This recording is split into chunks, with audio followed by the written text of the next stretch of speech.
تو اللہ فرمائیں گے فرشتوں ہٹ جاؤ درمیان سے، یہ روزہ میرا ہے، الصوم لی، روزہ میرا ہے۔ اس میں فرشتوں سے مشابہت ہے روزے میں۔ روزے کو اللہ نے کیوں فرمایا؟ حضور کی زبان سے فرمایا میرے پیغمبر اعلان کر دو الصوم لی، کہ اللہ فرما رہے ہیں روزہ میرا ہے۔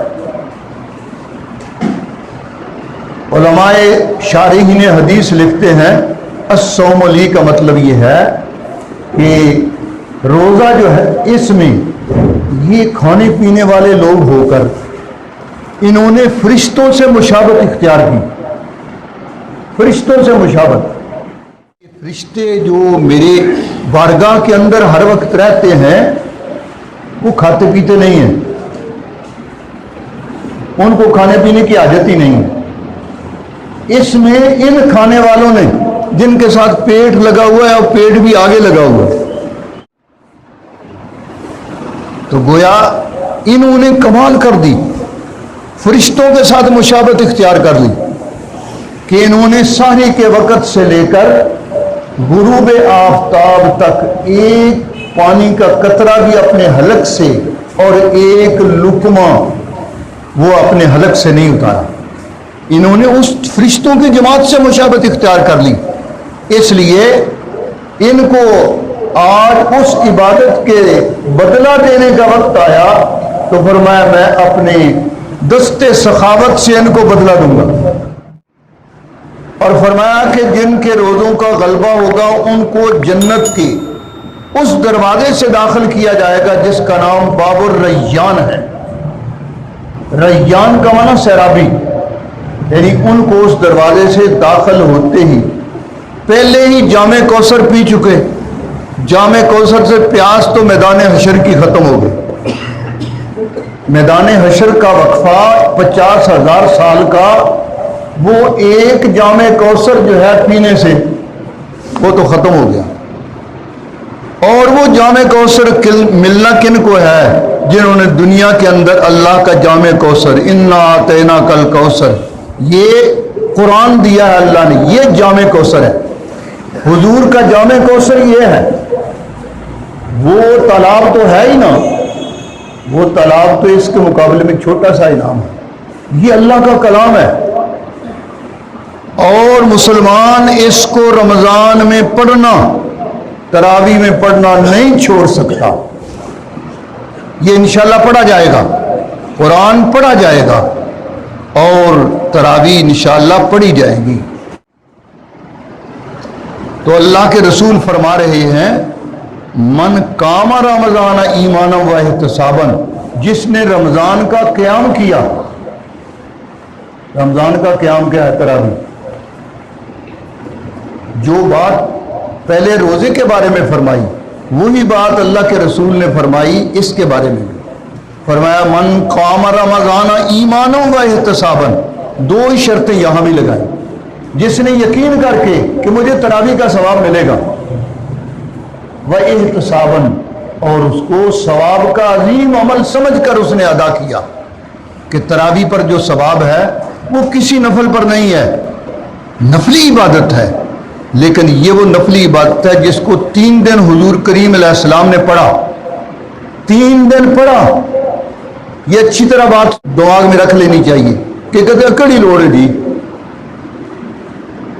وہ غلط کہتے ہیں، اس لیے کہ تراویح حضور نے 3 دن پڑھی اور 3 دن کے بعد اس لیے چھوڑ دی تاکہ امت پر فرض نہ ہو جائے، وہ تو ہم پر احسان کیا، اس لیے نہیں کہ تراویح ضروری نہیں ہے، اس لیے نہیں چھوڑی، اس لیے چھوڑی ہیں کہ امت کمزور ہے، ضعیف ہے، یہ ضعیف امت ہے، اس لیے اس کے لیے آسانی کروا دی اللہ کی بارگاہ سے۔ یہ روزہ الگ عبادت ہے، تراویح الگ عبادت ہے، یہ 2 عبادتیں الگ الگ ہیں۔ روزہ بھی رکھنا ہے اور تراویح بھی ادا کرنی ہے۔ ایک تو یہ پکا فیصلہ کرے آپ، حضور فرماتے ہیں من قام رمضان ایمانا و احتسابا، جس نے رمضان میں قیام کیا یقین کر کے کہ اللہ کے رسول نے یہ بات فرمائی ہے، تراویحاں پڑھی ہیں، اللہ کے رسول نے تراویحاں پڑھی ہیں، ایک دن نہیں، 2 دن نہیں، 3 دن۔ تو تیسرے دن تو اتنا ہجوم تھا کہ مسجد نبوی کے اندر جگہ نہیں تھی۔ چوتھے دن انتظار کرتے رہے، حضور اندر ہی نماز نفلی پڑھی، آپ باہر نہیں نکلے تاکہ امت پر فرض نہ ہو جائے۔ میدان عرفات میں حضور کھڑے ہیں اور آپ صلی اللہ علیہ وسلم فرما رہے ہیں، لوگوں جس کے پاس یہاں تک پہنچنے کے لیے اسباب ہیں اس پر حج فرض ہے، اس پر حج فرض ہے۔ ایک شخص نے کہا یا رسول اللہ ہر سال؟ آپ خاموش ہو گئے۔ فرمایا جتنی بات میں کہوں بس اس پر رک جایا کرو، اگر یہ آدمی جس نے مجھ سے ایسے ہی بے موقع سوال کر دیا میں کہہ دیتا کہ فرض ہے تو ہر سال فرض ہو جاتا اور پھر اس کو ادا کرنا ممکن نہ ہوتا۔ اب تو اللہ نے سال میں نہیں، زندگی میں ایک مرتبہ، رمضان سال کے بعد آتا ہے اور حج جو ہے وہ زندگی میں ایک ہی مرتبہ ہے۔ اللہ پاک صحیح حج نصیب فرمائے، احتساباً اور ثواب کی نیت سے کہ اللہ کے رسول نے پڑھی ہے اس لیے میں تراویح پڑھتا ہوں۔ بھی پڑھو گے نا سارے؟ اللہ تعالیٰ ہمت و توفیق نصیب فرمائے۔ غفر لہ ما تقدم من ذنبہ وما تاخر، فرماتے ہیں اللہ تعالیٰ اس کے اگلے پچھلے سب گناہ معاف کر دیتے ہیں۔ بڑے گناہ سے توبہ کی توفیق دے دیتے ہیں اور چھوٹے گناہ اللہ پاک اس سے معاف فرما دیتے ہیں خود بخود، اور بڑے گناہوں سے توبہ کی توفیق دے دیتے ہیں۔ کیوں؟ اس لیے کہ جب گناہ سے آدمی بڑے گناہ سے توبہ کر لیتا ہے تو اس وقت اسی طرح ہو جاتا ہے التائب من الذنب کمن لا ذنب لہ، جو گناہ سے توبہ کرتا ہے وہ اس طرح بن جاتا ہے جیسے اس کا کوئی گناہ ہے ہی نہیں۔ اللہ تعالیٰ ہمارے روزوں کو، ہماری تراویح کو، ہمارے قرآن کی تلاوت کو اور دوسری عبادات، روزے کا افطار کروانا، یہ ان عبادات کو اللہ تعالیٰ اسی طرح کا بنا دے کہ اس میں ہمارے نفس کی کوئی شرارت شامل نہ ہو۔ اللہ تعالیٰ توفیق و نصیب فرمائے۔ مولانا شمس الدین کے تمام بیانات اور ڈیلی درس قرآن کو سننے کے لیے مولانا شمس الدین یوٹیوب چینل کو سبسکرائب کریں اور ساتھ میں بیل کے آئیکن کو لازمی دبائیں تاکہ ہر نئی آنے والی ویڈیو آپ کو ملتی رہے۔